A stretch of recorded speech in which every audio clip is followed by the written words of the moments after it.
Welcome back. Today we're jumping right into Psalm 7. And let me tell you, this is a raw, almost cinematic journey that takes us from pure panic to absolute faith, all through the eyes of a man who is literally running for his life. All right, let's set the scene. This story doesn't start with a quiet prayer in a peaceful place. Nope. We begin right in the middle of a frantic sprint for survival. You can almost feel the panic in the air. So, verse 1. Picture David running hard. His prayer isn't some loud declaration. It's this breathless, desperate plea, gasped out between strides, just begging for a safe place to hide from the people chasing him down.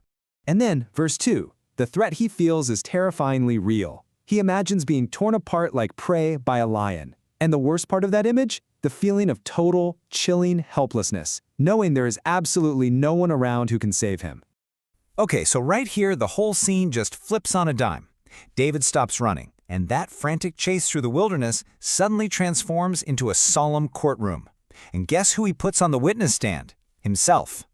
Verse 3. He literally halts his panicked run, turns to face the sky, and holds his hands out, wide open. He's inviting a divine inspection, basically saying, go ahead, look for yourself, see if there's any guilt here. And in verse 4, he continues his testimony. He's making his case with two really clear examples. Have I wronged my friends? Have I taken advantage of my enemies when I had the chance? The answer is no. His conscience is completely clear. Verse 5. And this is the oath. This is the crucial moment. If he's lying, David says he's willing to accept the absolute worst punishment imaginable. He kneels down, completely vulnerable, and declares, if I am guilty, then I deserve everything they want to do to me. And then we hit this strange word sola. So what is that? Well, think of it like a dramatic pause in music or when the sound cuts out in a tense movie scene.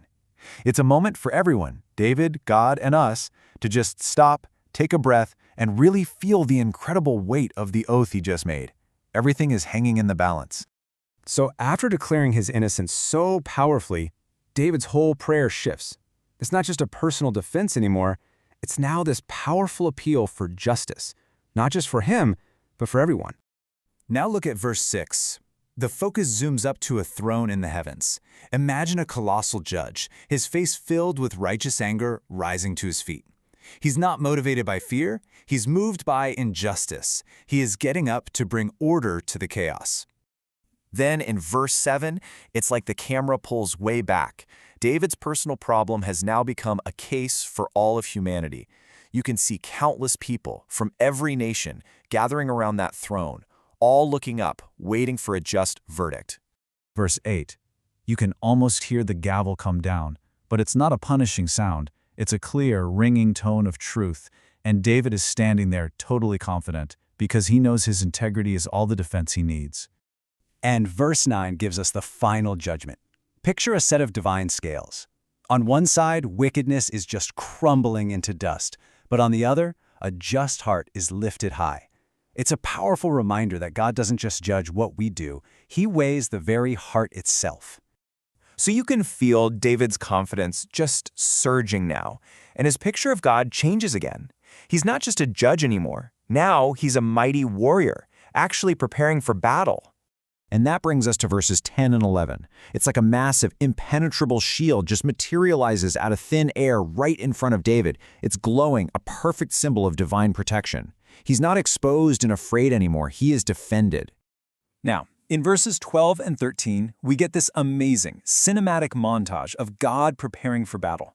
You can almost hear the shing of a sword being sharpened, see the creak of a massive bow being bent, and feel the heat coming off arrows tipped in fire. Justice isn't just some passive idea here. It's armed and ready to act. What's really interesting about this next part is how the psalm shows us that wickedness, well, it pretty much carries the seeds of its own destruction. It's got a self-destruct button. Take a look at verse 14. Imagine a wicked person planting this dark, thorny seed. What grows from it? Of course, a twisted, ugly plant made of lies and trouble. Evil just creates its own poisonous harvest. And verse 15 is the classic case of poetic justice. You see this person gleefully digging a deep trap for somebody else. They step back to admire their handiwork and, whoops, stumble right into their own hole. Verse 16 really nails the takeaway. It's like a person wearing a crown throws a boomerang of dark energy. It flies out for a bit, but then it arcs perfectly back around and knocks the crown right off his head. His own violence is his own undoing. And with that realization, the journey is complete. The fear is gone, the trial is over, justice is absolutely certain. There is only one thing left to do. Finally, verse 17, this is such a powerful conclusion. Just contrast this final scene with the first one. David is no longer running. He's standing still, looking up and singing. Not a song of fear, but a song of profound gratitude and unshakable peace. That is the ultimate transformation. This psalm brilliantly shows how injustice ultimately just consumes itself, and it leaves us with a pretty powerful question, doesn't it? As we navigate our own lives, what pits of our own making are we maybe at risk of falling into? It's a timeless warning about the self-destructive nature of our own choices.